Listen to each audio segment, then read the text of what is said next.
Hello everyone, welcome to knowledge account. আমরা important একটা সায়েন্সের চ্যাপ্টার কভার করবো এখানে, যেটা হচ্ছে প্রবাহী তড়িৎ বা কারেন্ট। প্রত্যেকটা টপিক প্রবাহী তড়িতের আমি তোমাদের এখানে ধরে ধরে বুঝিয়েছি। ধৈর্য ধরে তোমাদের শুধু প্রথম থেকে শেষ পর্যন্ত ভিডিওটা মন দিয়ে দেখতে হবে।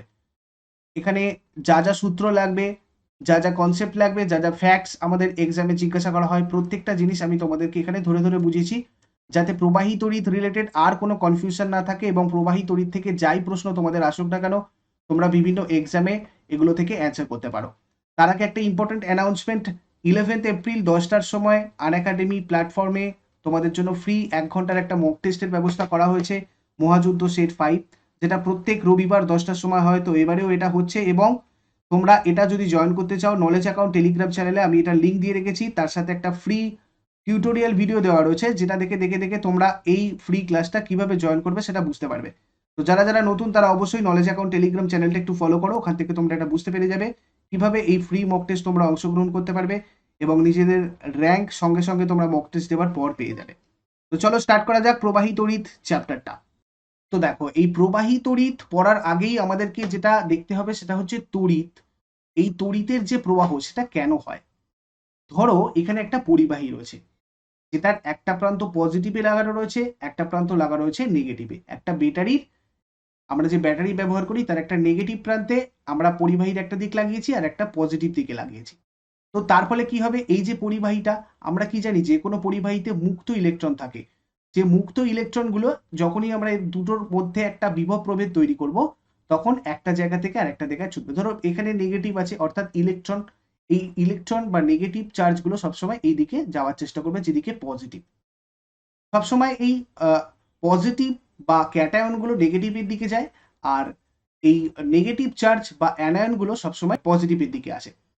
তো এটাতে যখন আমরা বিভব প্রভেদ তৈরি করছি, ইলেকট্রনগুলো একটা দিক থেকে আর একটা দিকে ছুটে আসছে, এবং তার ফলে কিন্তু তৈরি হচ্ছে আমাদের তড়িৎ প্রবাহ। এবং এই তড়িৎ প্রবাহটাই আজকে আমাদের চ্যাপ্টারের মেন বিষয়। এই তড়িৎ প্রবাহ প্রথমে আমরা দেখে নেব কত ভাগে বিভক্ত। আমি তোমাদের প্রথমে যে দুটো পয়েন্ট লিখেছি সে দুটো আর কিছুই নয়, যেটা তোমাদের এতক্ষণ ধরে বললাম। দেখা যাক, পরিবাহীর মাধ্যমে তড়িৎগ্রস্ত কণাগুলোর কোনো নির্দিষ্ট দিকে চলার ফলেই তড়িৎ প্রবাহের সৃষ্টি হয়।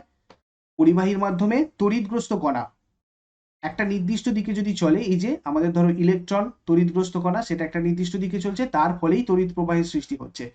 পরিবাহীর মধ্যে দিয়ে পজিটিভ আয়ন অর্থাৎ ক্যাটায়ন, পজিটিভ আয়নগুলোকে আমরা বলবো ক্যাটায়ন, এবং নেগেটিভ আয়ন যেটাকে আমরা বলি অ্যানায়ন, এবং ইলেকট্রন, অ্যানায়ন বা ইলেকট্রন, এগুলো তার বিপরীতে চলে। সবসময় পজিটিভ নেগেটিভের দিকে, নেগেটিভ পজিটিভের দিকে কিন্তু চলবে।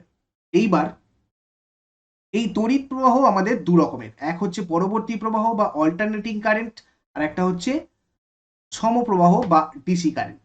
অল্টারনেটিং কারেন্ট হচ্ছে প্রবাহের দিকটা একটা নির্দিষ্ট সময় অন্তর অন্তর ফরওয়ার্ড ব্যাকওয়ার্ড দুটো দিকে হতে থাকবে। ঠিক এরকম একটা গ্রাফের সাহায্যে আমরা এসি কারেন্টটাকে ডিফাইন করি। আর ডিরেক্ট কারেন্ট সবসময় নির্দিষ্ট দিকেই একটা চলতে থাকবে।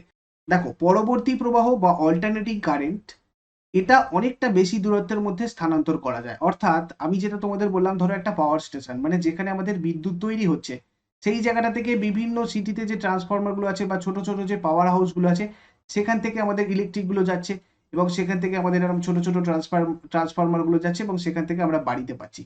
তো এটা আমাদের একটা অনেক দূরত্ব অতিক্রম করতে পারছে। তো অনেকটা দূর পর্যন্ত আমরা এসি গুলোকে একটা, মানে অল্টারনেটিং কারেন্টকে একটা জায়গা থেকে আরেকটা জায়গায় স্থানান্তর করতে পারি, এবং সেটা অবশ্যই সেফটি, নিরাপদ।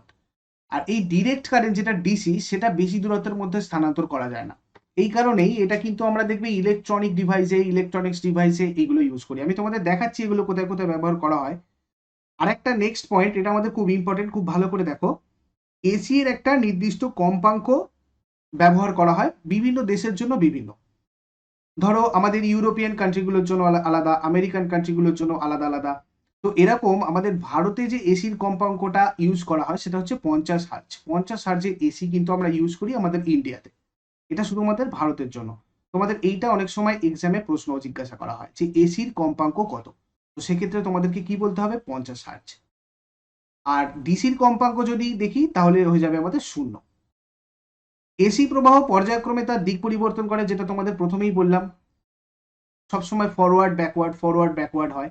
আর শুধুমাত্র ইলেকট্রন, দেখো এখানে ইলেকট্রন সবসময় ফরওয়ার্ড বলতে যদি এদিকে যায় ধরো এটা ফরওয়ার্ড হয় তাহলে এটা তার ব্যাকওয়ার্ড, ফরওয়ার্ড ব্যাকওয়ার্ড করতে থাকে। কিন্তু ডিরেক্ট কারেন্টে কি হয়, সবসময় ফরওয়ার্ড দিকে যায়, মানে একটা নির্দিষ্ট দিকে যায়, অর্থাৎ একই দিকে প্রবাহিত হয়। এবারে দেখো এই পরবর্তী প্রবাহ তাহলে আমরা কোথায় ব্যবহার করি, আগেই আমি তোমাদের বলে এলাম যে অল্টারনেটিং কারেন্ট আমরা কোথায় ব্যবহার করি, বিদ্যুৎ বন্টনের জন্য, ইলেকট্রিক ডিস্ট্রিবিউশনের জন্য।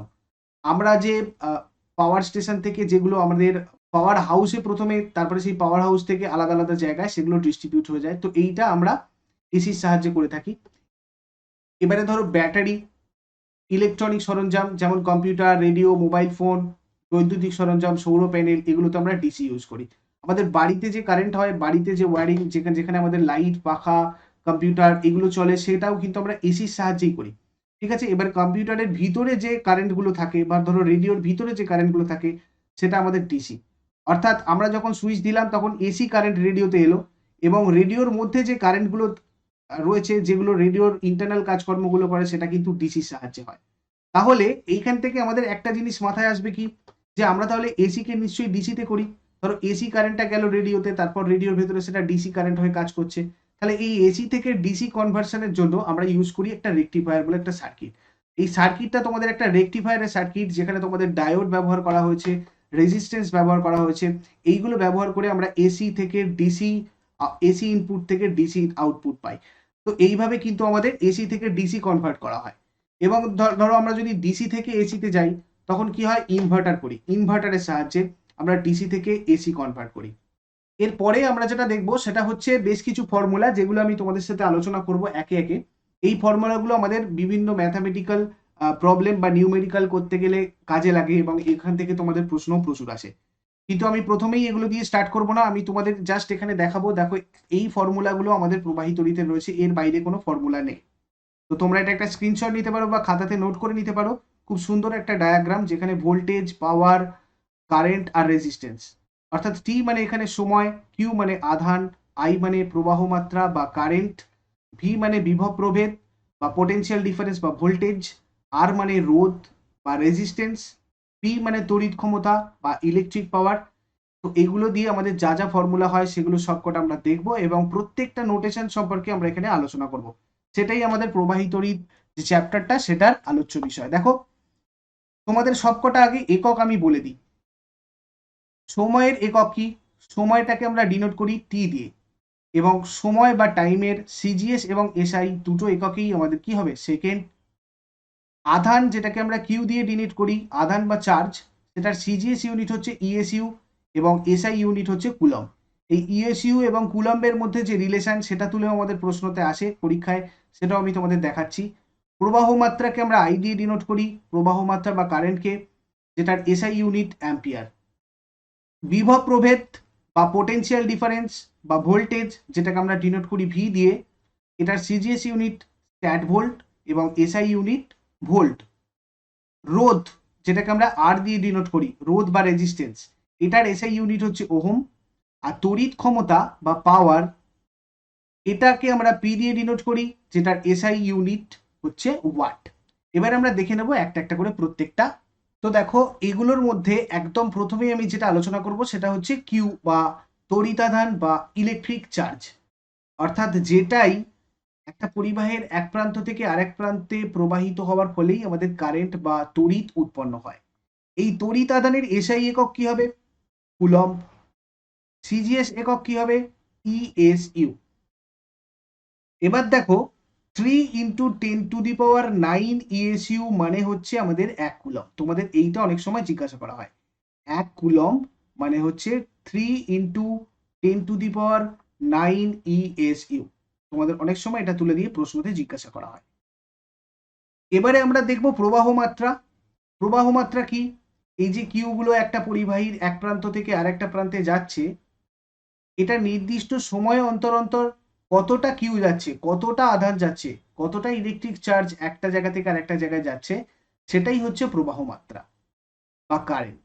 এই কারেন্টের এসআই ইউনিট হচ্ছে অ্যাম্পিয়ার, এবং সিজিএস এর আমরা যদি দেখি তাহলে দেখো ইএসইউ পার সেকেন্ড। দেখো এখানে আমাদের কি হবে, সিজিএস কিউ এর একক হচ্ছে আমাদের ইএসইউ, আর টি হচ্ছে সেকেন্ড, তাহলে আমরা এটাকে ইএসইউ পার সেকেন্ড বলতে পারি সিজিএস ইউনিট হিসাবে। তাহলে এখানে আমরা কি দেখলাম, কিউ দেখলাম এবং আই দেখলাম। বা তড়িৎ বিভব এবং বিভব পার্থক্য, electric potential and potential difference. তো এখানে আমরা প্রথমে দেখব তড়িৎ বিভব জিনিসটা কি। যদি আমরা একটা ডেফিনেশন দেখি, তাহলে তড়িৎ বিভব হচ্ছে, তোমাদের এটা যদি খুব সহজভাবে বোঝাতে চাই, ধরো এখানে একটা বস্তু রয়েছে, এটাকে আমরা ধরো চার্জ করলাম, মানে এটাকে আমরা তড়িতাহিত করলাম, বা ধরো এটাকে আমরা তড়িৎগ্রস্ত করলাম। তাহলে দুটো জিনিস তৈরি হতে পারে, এক, এই বস্তুটা কাউকে তড়িৎ দিতে পারবে, বা অন্য কোনো বস্তু থেকে তড়িৎ নিতে পারবে। সেটা ডিপেন্ড করছে এটাকে কিভাবে তড়িৎগ্রস্ত করা হয়েছে, এটাকে নেগেটিভলি চার্জ করা হয়েছে না পজিটিভলি করা হয়েছে। তো এই দুটো জিনিস এখানে তৈরি হতে পারে। তো এই যে তড়িৎ অবস্থা তৈরি হলো এই বস্তুটার মধ্যে, সেটাকেই আমরা অ্যাকচুয়ালি তড়িৎ বিভব বলবো। তো এটার জন্য অ্যাকচুয়ালি তোমাদের একটা ছোটবেলায় খুব সুন্দর এক্সাম্পল দেখানো হতো বইয়েতে, যে ধরো এখানে আমাদের একটা দুটো পাত্র রয়েছে, এই দুটো পাত্রতে এখানে রয়েছে একটু বেশি জল আর এখানে একটু কম জল রয়েছে। তাহলে যদি এখান থেকে আমরা এই কর্ক দিয়ে এটাকে চেপে রাখি এবং এটাকে খুলে দিই, তাহলে কি হবে, বেশির থেকে সবসময় কমের দিকে জলটা আসবে। তো ঠিক একই রকম ভাবে আমরা দুটো পরিবাহীর একটা দিকে সবসময় পজিটিভ আর একটা দিকে সবসময় নেগেটিভ বিভব রেখে দিই, যাতে কারেন্টটা সবসময় প্রবাহিত হতে পারে। যদি এই বিভব পার্থক্য না থাকে, তাহলে তো কারেন্ট একটা দিক থেকে একটা দিকে আসবে না। এবার এটাকে আমরা একটু অন্যরকম ভাবেও ব্যাখ্যা করতে পারি। ধরো অসীম দূরত্ব থেকে কোনো একটা পজিটিভ চার্জকে যদি আমরা একটা ইলেকট্রিক ফিল্ডের মধ্যে নিয়ে আসার চেষ্টা করি, তাহলে যে পরিমাণ কার্য করতে হবে সেটাকে আমরা বলতে পারি তড়িৎ বিভব। এই দুভাবে তড়িৎ বিভবের ডিফিনিশন দেওয়া যায়। অসীম একটা দূরত্ব, ইনফাইনাইট একটা ডিস্টেন্স থেকে আমরা যদি একটা পজিটিভ চার্জকে কোনো তড়িৎ ক্ষেত্রের মধ্যে নিয়ে আসার চেষ্টা করি, তাহলে যে পরিমাণ কার্য করতে হবে সেটাকে আমরা তড়িৎ বিভব বলবো। এখান থেকে আবার 1 ভোল্টের সংজ্ঞাটাও তোমরা যদি দেখো, তাহলে আরো একটু ক্লিয়ার হয়ে যাবে। ধরো এখানে এই যে পরিবাহীটার কথা বলছি, এখানে একটা আধান রয়েছে, এই একটা আধানকে আমরা এই বিন্দু থেকে ধরো এই বিন্দুতে নিয়ে আসছি, আমরা এই বিন্দু থেকে কোথায় নিয়ে আসছি, এই বিন্দুতে নিয়ে আসছি।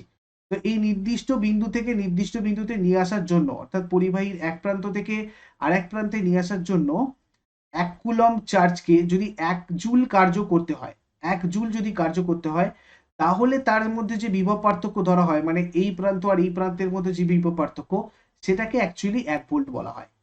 আমরা যদি দেখি যে এটার ইউনিট গুলো, তাহলে এসআই ইউনিট হচ্ছে তড়িৎ বিভবের ভোল্ট, সিজিএস একক হচ্ছে স্ট্যাট ভোল্ট, আর এই ভোল্ট আর স্ট্যাট ভোল্টের মধ্যে যে রিলেশন, সেটা হচ্ছে 1 stat volt equals to 10⁸ volt. এটা তোমাদের অনেক সময় তুলে দিয়ে এক্সামে জিজ্ঞাসা করা। এবার দেখো এখানে একটা গুরুত্বপূর্ণ জিনিস রয়েছে এবং এটা তোমাদের এক্সামে জিজ্ঞাসা করা, এর পিছনের ফ্যাক্টটা আমাদের জেনে রাখতে হবে। পৃথিবীর বিভবের মান কেন শূন্য ধরা হয়? দেখো, তড়িৎ বিভব পরিমাপের ক্ষেত্রে পৃথিবীর বিভবের মানটা আমরা শূন্য ধরি। তার কারণ হচ্ছে পৃথিবী তড়িৎ সুপরিবাহী এবং এর আকারটাও অনেক বড়।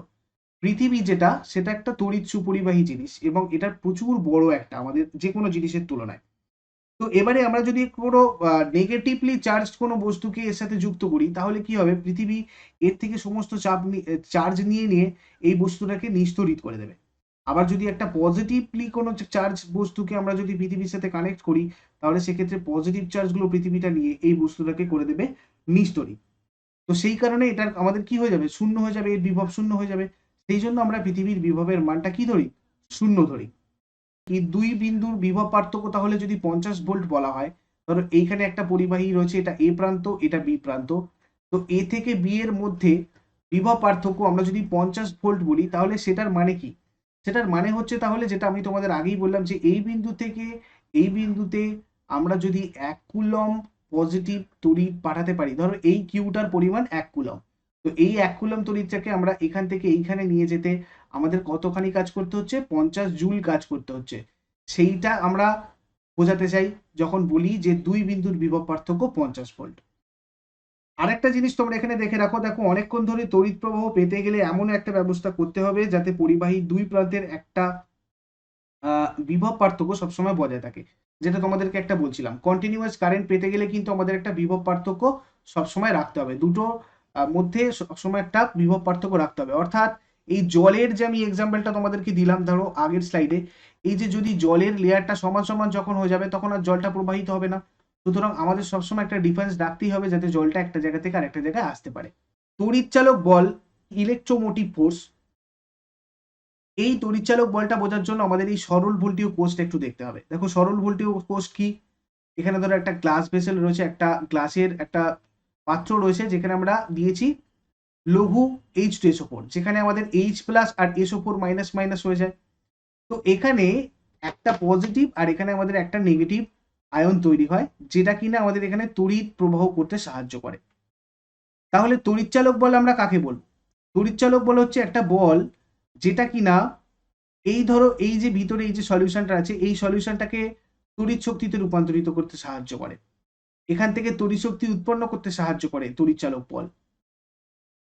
তো এখানে এই যে প্লাস মাইনাস দেখছো, এখানে ধরো একটা কপার, এখানে জিঙ্ক, এই দুটোর আমাদের দুটো তড়িৎদ্বার, একটা পজিটিভ এবং একটা নেগেটিভ তড়িৎদ্বার, সেখান থেকে দুদিকে দুটো পজিটিভ এবং নেগেটিভ যে আয়নগুলো, সেগুলো একটা জায়গা থেকে আর একটা জায়গায় গিয়ে এখানে তড়িৎ প্রবাহ করতে সাহায্য করে, এখানে তড়িৎ প্রবাহ উৎপন্ন করে।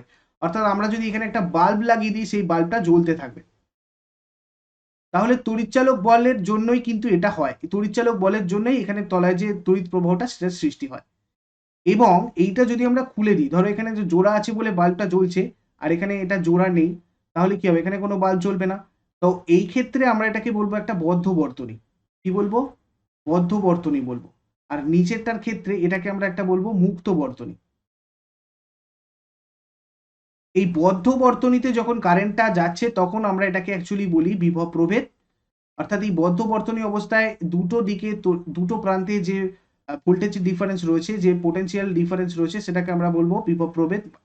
আর যদি এই অবস্থায় মুক্ত অবস্থায় থাকে, তাহলেও এদের মধ্যে যে ডিফারেন্সটা, সেটাকে আমরা অ্যাকচুয়ালি তড়িৎচালক বল বলবো। এটার ডিফারেন্স আমি তোমাদেরকে দেখাচ্ছি। তার আগে এখানে একটা ছোট্ট জিনিস দেখে নাও। কোনো কোষের তড়িৎচালক বল যদি 1.5 ভোল্ট বোঝায়, সেটার মানে হচ্ছে কোষটার পজিটিভ মেরু থেকে, এই যে পজিটিভ মেরু, এই পজিটিভ মেরু থেকে নেগেটিভ মেরুতে 1 কুলম্ব পরিমাণ তড়িৎ চালনা করতে 1.5 জুল কার্য করতে হয়, ঠিক আগেরটার মতো। কোষের রাসায়নিক শক্তি তড়িৎ শক্তিতে রূপান্তরিত হয়ে কোষের দুই মেরুর মধ্যে 1.5 ভোল্ট বিভব প্রভেদের সৃষ্টি করে। দেখো এখানে এটার এসআই একক তড়িৎচালকের আমরা ভোল্টই বলবো, যেরকম বিভব প্রভেদের একক সেটাও আমাদের তড়িৎচালক বলেরই একক। এবং মুক্ত অবস্থায় থাকলে তড়িৎদ্বারের যে দুই প্রান্তের বিভব প্রভেদ, সেটা কিন্তু তাহলে তড়িৎ কোষের তড়িৎচালক বল, যেটা আমি তোমাদের বলছিলাম। যখন বদ্ধ বর্তনীতে হচ্ছে, তখন যে ডিফারেন্সটা থাকছে, একটা বিভব প্রভেদ থাকছে দুজনের মধ্যে, মানে বিভবের পার্থক্য থাকছে, সেটাকে আমরা বিভব প্রভেদ বলি। ঠিক একই জিনিস আমরা সেম জিনিসটাই এখানে বলবো, শুধুমাত্র এটা মুক্ত বর্তনী হলে, যখন এটা জোড়া থাকবে না তখন। দেখো ডিফারেন্সটা হচ্ছে তড়িৎচালক বল বর্তনীর যে অংশে কোনো অন্য কোনো শক্তি তড়িৎ শক্তিতে রূপান্তরিত হয়, সেই অংশে তড়িৎচালক বলের উদ্ভব হয়। আর বর্তনীর যেখানে তড়িৎ শক্তি ও তড়িৎ শক্তি অন্য কোনো শক্তিতে রূপান্তরিত হয়, সেখানে আমাদের বিভব পার্থক্যের সৃষ্টি হয়। বর্তনী খোলা রাখলে তড়িৎ কোষের দুটো তড়িৎদ্বারের মধ্যে যে বিভব পার্থক্য তৈরি হয়, সেটা হলো তড়িৎচালক বলের মান। আর কোষের তড়িৎদ্বার দুটোকে পরিবাহী দ্বারা যোগ করা হলে, অর্থাৎ আমাদের বদ্ধ বর্তনী যদি করা হয়, তাহলে তড়িৎদ্বার দুটোর বিভবের মধ্যে যে পার্থক্য হয়, সেটাকে আমরা বিভব পার্থক্য বলছি। তড়িৎচালক বলের মান বিভব পার্থক্যের মানের থেকে বেশি, আর বিভব পার্থক্যের মান তড়িৎচালক বলের মানের চেয়ে কম। এখানে বেশি কম বলতে একটু কম হয় আর কি। তড়িৎচালক বল হলো বিভব পার্থক্যের কারণ, মানে তড়িৎচালক বলের জন্যই বিভব পার্থক্য আসে। আর বিভব পার্থক্য হলো তড়িৎচালক বলের ফল, মানে তড়িৎচালক বলের ফলে বিভব পার্থক্য আসে। তড়িৎচালক বলের মান বর্তনীর রোধের উপর নির্ভর করে না। আর কোনো বর্তনীর দুই বিন্দুর বিভব মধ্যে যে বিভব পার্থক্য, সেটা ওই অংশের রোধের উপর নির্ভর করে। এই রোধ কনসেপ্টটা আমি তোমাদের সাথে এক্ষুনি আলোচনা করব। দেখো রোধ বলতে এই যে পরিবাহীটা দেখতে পাচ্ছ, এই পরিবাহীটার মধ্যে এই যে কিউ গুলো প্রবাহিত হচ্ছে, আধানগুলো প্রবাহিত হচ্ছে, তো এই পরিবাহীর মধ্যে একটা এমন একটা জিনিস থাকে, যেটা কিনা এই পরিবাহীর আধানগুলোকে একটা জায়গা থেকে আরেকটা জায়গাতে যেতে বাধা দেয়। অর্থাৎ এর মধ্যে যে প্রবাহ হয়, সেই প্রবাহটাকে বাধা দেওয়ার চেষ্টা করে।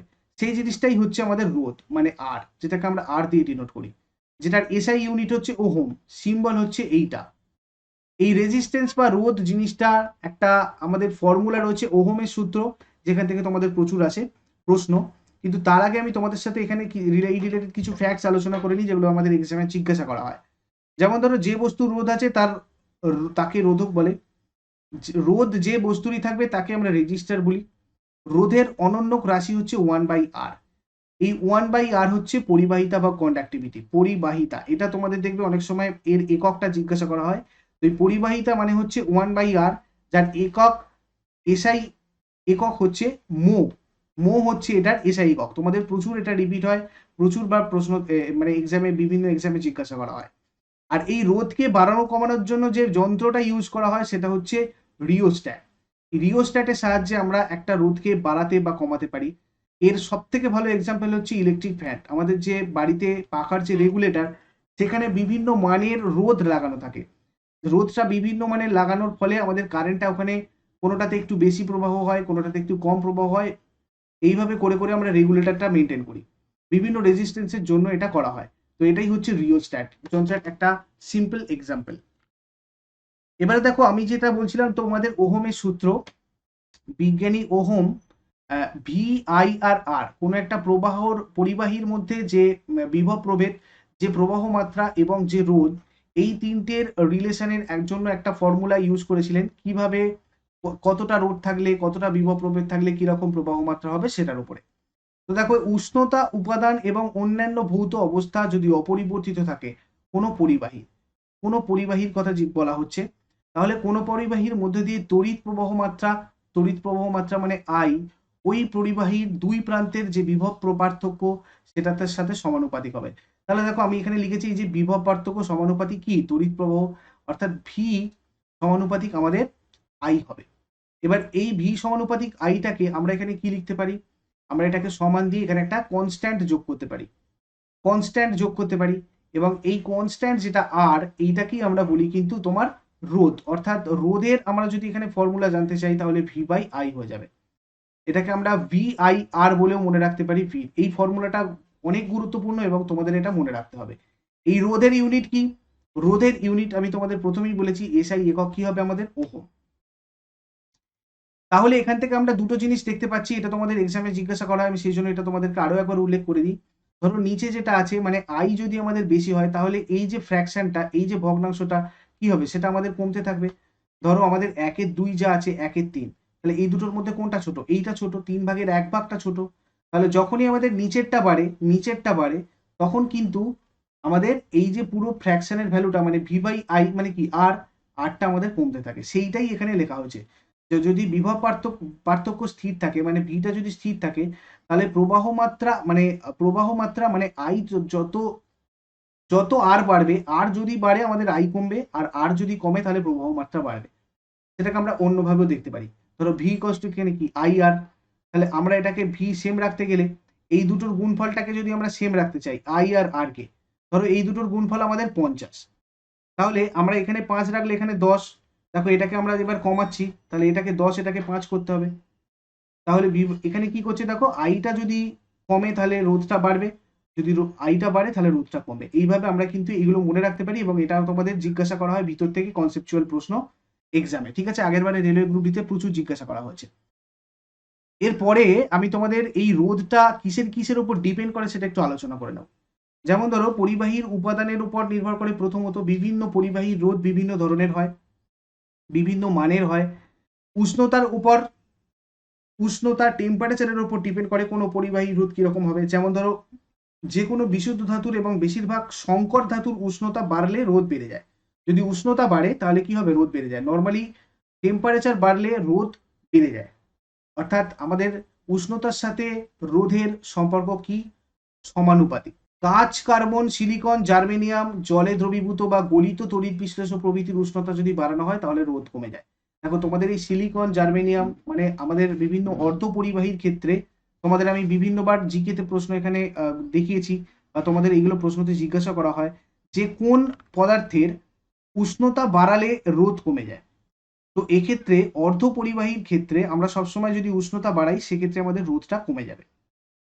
এছাড়া ধরো ইনভার, ম্যাঙ্গানিন, কনস্ট্যান্টাইন প্রভৃতি বিভিন্ন কিছু সংকর ধাতু রয়েছে যেগুলোর উষ্ণতার পরিবর্তন হলেও প্রায় রোধ সেম থাকে। তো এইগুলো আমাদের অ্যাকচুয়ালি এই সংকর ধাতুগুলো এই কারণেই তৈরি করা হয়, এগুলোকে নির্দিষ্ট জায়গাতে ব্যবহার করার জন্য। দৈর্ঘ্যের উপরেও ডিপেন্ড করে আমাদের এই পরিবাহী রেজিস্ট্যান্স বা রোধ। উষ্ণতা, উপাদান আর প্রস্থচ্ছেদ যদি স্থির থাকে তাহলে কোনো পরিবাহী রোধ ওদের দৈর্ঘ্যের সমানুপাতিক হয়।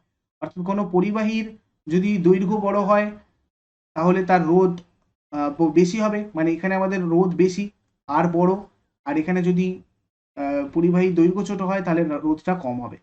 এটা গেল আমাদের দৈর্ঘ্য। প্রস্থচ্ছেদের উপরও তাই, এখানে আমাদের আবার ব্যস্তানুপাতিক, মানে ধরো কোনো পরিবাহী যদি বেশি মোটা হয় তাহলে তার মধ্যে যে রোধ হবে, কোনো পরিবাহী যদি একটু সরু হয় তার মধ্যে রোধ কিরকম ভাবে পরিবর্তিত হবে, মানে বড় হলে রোধটা কম হবে আর ছোট হলে রোধটা বেশি হবে, সেই জন্য এখানে ব্যস্তানুপাতিক বলা হয়েছে। মানে এখানে বড় হলে কম, কম হলে বড়। আর সমানুপাতিক মানে যদি দৈর্ঘ্য বড় হয় তাহলে রোধ বেশি, যদি দৈর্ঘ্য ছোট হয় তাহলে রোধ কম। এবারে দেখো এখানে আরেকটা জিনিস একটু দেখে নিই, এখানে আমাদের তোমাদের রোধাঙ্কর সবসময় এককটা জিজ্ঞাসা করা হয়। এই রোধাঙ্ক জিনিসটা কি? ধরো এখানে আমরা একটা ঘনক এঁকেছি, এই ঘনকটার একটা নির্দিষ্ট তোমার দৈর্ঘ্য রয়েছে, দৈর্ঘ্য প্রস্থ উচ্চতা রয়েছে। তো একক দৈর্ঘ্য এবং একক প্রস্থচ্ছেদ বিশিষ্ট কোনো একটা পরিবাহীর রোধকে অথবা কোনো পরিবাহীর একক দৈর্ঘ্যের বাহু বিশিষ্ট ঘনকের দুটো বিপরীত তলের মাঝের রোধকে, অর্থাৎ ধরো এইটা আমাদের একটা তল এবং এইটা একটা তল, এই দুটো ঘনকের যে মাঝখানের যে রোধ, সেই রোধটাকে আমরা অ্যাকচুয়ালি তোমার রোধাঙ্ক বলি। এটা বিভিন্ন পদার্থের ক্ষেত্রে আলাদা আলাদা হয়। রোধাঙ্কের ওপর রোধটা অ্যাকচুয়ালি তোমার ডিপেন্ড করে। এখানে রোধাঙ্ক কিন্তু তোমাদের আপেক্ষিক রোধও বলা হয়। এটা আপেক্ষিক রোধ বললেও এটার একটা একক রয়েছে, যেটা হচ্ছে ওহম সেমি, সিজিএস একক এটার হচ্ছে ওহম সেন্টিমিটার। ঠিক আছে, এটাকে আমরা আপেক্ষিক রোধ বা রোধাঙ্ক বলি এবং এটার ইউনিট হচ্ছে ওহম সেন্টিমিটার। ধরো তামার রোধাঙ্ক 1.78 ইন্টু 10⁻⁻6 ওহম সেন্টিমিটার বলতে আমরা কি বুঝি? এটার মানে আমরা বুঝি যে নির্দিষ্ট উষ্ণতায় 1 সেন্টিমিটার বাহু বিশিষ্ট, মানে এইটা ধরো এটা ঘনক, তো এটার একটা ধরো 1 সেন্টিমিটার বাহু বিশিষ্ট একটা তামার ঘনক এটা। তো এটার দুটো বিপরীত তলের মাঝখানে রোধ হচ্ছে আমাদের এইটা 1.78 ইন্টু 10⁻⁶ ওহম। এবার দেখো এই রোধাঙ্কের ওপর তাহলে রোধ কিভাবে ডিপেন্ড করে? যে ধাতুর রোধাঙ্ক যত কম হয় তার তড়িৎ পরিবহন ক্ষমতা তত বেশি হয়। রোধাঙ্ক কম হলে তড়িৎ পরিবহন ক্ষমতা ভালো হবে, রোধাঙ্ক যদি বেশি হয় তার তড়িৎ পরিবহন ক্ষমতা কম হবে। তাহলে রোধাঙ্ক কম মানে রোধ কম, রোধ কম মানে তড়িৎ পরিবহন ক্ষমতা বেশি, মানে বাধা কম, তড়িৎ পরিবহন ভালো হচ্ছে। আর যখন রোধ বেশি হচ্ছে, রোধাঙ্ক বেশি হচ্ছে, তখন তড়িৎ পরিবহন ক্ষমতা তখন কি হচ্ছে? কমে যাচ্ছে। এরপরে দেখো তুল্য রোধের একটা কনসেপ্ট আছে, যেটা আমাদের দেখতে হবে। তুল্য রোধের আমরা এখানে দু রকম ভাবে করতে পারি। তুল্য রোধের ব্যাপারটা হচ্ছে, ধরো আমরা এখানে এইগুলো এইভাবে রোধের চিহ্ন এগুলো, ঠিক আছে, আমরা যখন রোধকে আঁকি তখন এইভাবে আঁকি। ধরো এটা আমাদের R1, এটা ধরো R1, এটা R2, এটা R3। তো আমরা যদি এইখানে তিনটে রোধকে একসাথে যুক্ত করে দিই, তাহলে এদের যে শ্রেণী সমবায় হবে, প্রথমটা ধরো আমি তোমাদের শ্রেণী সমবায় বলছি। তো এই শ্রেণী সমবায়ের ক্ষেত্রে কি করা হবে? শ্রেণী সমবায়ের ক্ষেত্রে তুল্য রোধ, অর্থাৎ এই R1, R2 আর R3 যদি একটার সাথে মেশাই, পুরো এই যে সমবায়টা, এই যে পুরো জিনিসটা তৈরি হলো, এই পুরো জিনিসটার রোধ কত হবে? সেটা হচ্ছে R। এটার ভ্যালু হয় R1 plus R2 plus R3। এটাকে আমরা কি বলি? শ্রেণী সমবায়। অর্থাৎ একটা সমবায় আমরা যদি লাগাই সেটাকে আমরা শ্রেণী সমবায়। এবার ধরো আরেকটা সমবায় এটা হয়, যেটা হচ্ছে সমান্তরাল সমবায়। সমান্তরাল সমবায় তুল্য রোধ কত হয় সেটা আমরা একবার দেখে নেব। সমান্তরাল সমবায়, ঠিক আছে, এটাকে আমরা অ্যাকচুয়ালি সিরিজ বলি, আর এটাকে আমরা বলি প্যারালাল। এবং সমান্তরাল সমবায় এরকম ভাবে যদি রোধ লাগানো হয়, অর্থাৎ দেখো এইখান থেকে একটা পয়েন্ট, যেখান থেকে আমাদের এইখান থেকে একটা রেজিস্ট্যান্স গেল, এখান থেকে একটা রেজিস্ট্যান্স গেল, আর এখান থেকে ধরো একটা রেজিস্ট্যান্স গেল। তো এই যে সমবায়, এই সমবায়ে তোমাদের যে তড়িৎটা যাবে, সেক্ষেত্রে এই যে পুরো সমবায়টা রোধটা কি হবে? ধরো এটা R1, R2 আর R3 হয়, তাহলে সেক্ষেত্রে আমাদের 1/R equals to 1/R1 plus 1/R2 plus 1/R3। এইখানে হচ্ছে তোমাদের তুল্য রোধ এই দুই প্রকারের। আমরা যদি সমান্তরাল সমবায়ে কোনো অনেকগুলো রোধকে একসাথে রাখি, তাহলে তার তুল্য রোধ হবে এইটা 1/R equals to 1/R1 plus 1/R2 plus 1/R3। আর যদি আমরা শ্রেণী সমবায়ে রাখি, তাহলে তার তুল্য রোধ হবে আমাদের R equals to R1, R2, R3। দেখো এতক্ষণ আমরা কি কি জেনেছি? টি, কিউ, আই, ভি, আর, এবং রোধাঙ্ক জেনেছি রো। তো এই কয়েকটা জিনিস জানার পরে আমাদের বাকি রয়েছে পি, অর্থাৎ পাওয়ার। তো এই পি এতে যাওয়ার আগে আরো কয়েকটা জিনিস দিচ্ছি, একটু তোমরা ভালো করে নোট করে নাও।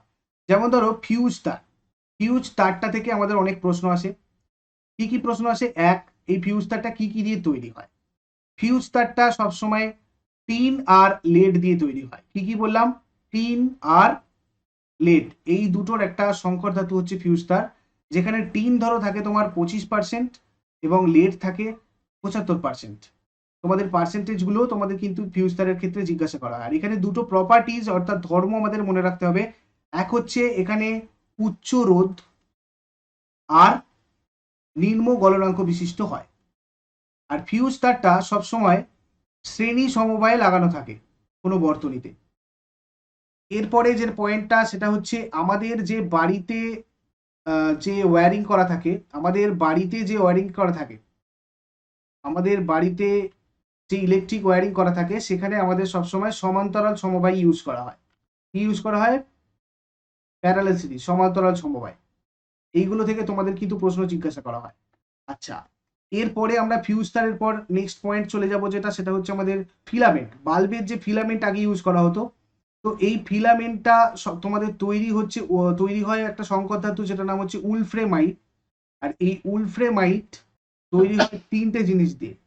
এক হচ্ছে আমাদের আয়রন, লোহা, একটা হচ্ছে টাংস্টেন, আর একটা হচ্ছে ম্যাঙ্গানিজ। এই আয়রন, টাংস্টেন আর ম্যাঙ্গানিজ দিয়ে তৈরি হয় কি আমাদের উলফ্রেমাইট। আর আমাদের যে বৈদ্যুতিক বাতি বা ইলেকট্রিক বাল্ব আগেকার থাকতো, তার ভিতরে নিষ্ক্রিয় গ্যাস সবসময় রাখা হতো, কেননা ওটাকে যদি আমরা বায়ু শূন্য করে রাখি তাহলে সেক্ষেত্রে বাষ্পীভবন হয় এবং বাল্বের উজ্জ্বলতা কমে যেত, যার জন্য এর মধ্যে আমরা নিষ্ক্রিয় গ্যাস এখনো ইউজ করা হয় যদি এই বাল্বগুলো, তো এর মধ্যে আমরা নিষ্ক্রিয় গ্যাস ইউজ করি। আর এরপরে আর একটা জিনিস একটু জেনে রাখো, সেটা হচ্ছে হিটার, যেখানে আমরা নাইক্রোম তার ইউজ করি। আমাদের যে ইলেকট্রিক হিটার হয় সেখানে আমরা ইউজ করি নাইক্রোম তার। এই নাইক্রোম তারের মধ্যে থাকে তোমার নিকেল, ক্রোমিয়াম আর আয়রন। কি কি বললাম? আয়রন মানে লোহা, নিকেল আর ক্রোমিয়াম। আর এই হিটারের সবসময় গলনাঙ্ক বেশি হবে আর রোধাঙ্ক বেশি হবে। আর একটা জিনিস, শর্ট সার্কিট। যদি আমাদের শর্ট সার্কিটের কথা বলা হয়, এই শর্ট সার্কিট নিয়ে তোমাদের অনেক সময় প্রশ্ন জিজ্ঞাসা করা হয়। শর্ট সার্কিট বলতে, শর্ট সার্কিট যখন হয় তখন এর মধ্যে আসলে তড়িৎ প্রবাহটা অনেক বেড়ে যায়, তড়িৎ প্রবাহ অনেক বেড়ে যায়। আর এই শর্ট সার্কিট থেকে বাঁচার জন্যই আমরা ফিউজ তারটা ইউজ করি। আর তখন কিন্তু আমাদের রোধটা খুব কমে যায়, রোধ খুব কমে যায়। তো তোমাদের এই কয়েকটা পয়েন্ট যেগুলো বললাম, এগুলো তোমাদের কিন্তু এক্সামে এই জায়গাগুলো থেকে প্রশ্নগুলো আসে। এরপরে আমাদের এই তড়িৎ ক্ষমতাটা দেখতে হবে, এবং তড়িৎ ক্ষমতাটা তোমাদেরকে বলার জন্য আমাকে যেটা বলতে হবে সেটা হচ্ছে জুলের সূত্র। দেখো, জুলের সূত্র তিনটে রয়েছে। তিনটে জুলের সূত্র কি? আমাদের একটা পরিবাহী, মানে এটা একটা তার, এবং এই তারটাতে যদি আমাদের তড়িৎ প্রবাহ করা হয় তাহলে অনেকক্ষণ ধরে তড়িৎ প্রবাহ করার ফলে কি হবে? এর মধ্যে একটা তাপ তৈরি হবে, হিট উৎপন্ন হবে, তাপ উৎপন্ন হবে। তো সেই তাপটা কিভাবে উৎপন্ন হয় সেটার জন্যই জুল একটা সূত্র দিয়েছিল, যেখানে তিনটে সূত্রের সমন্বয় আমরা করব। দেখে নিই একটা একটা করে।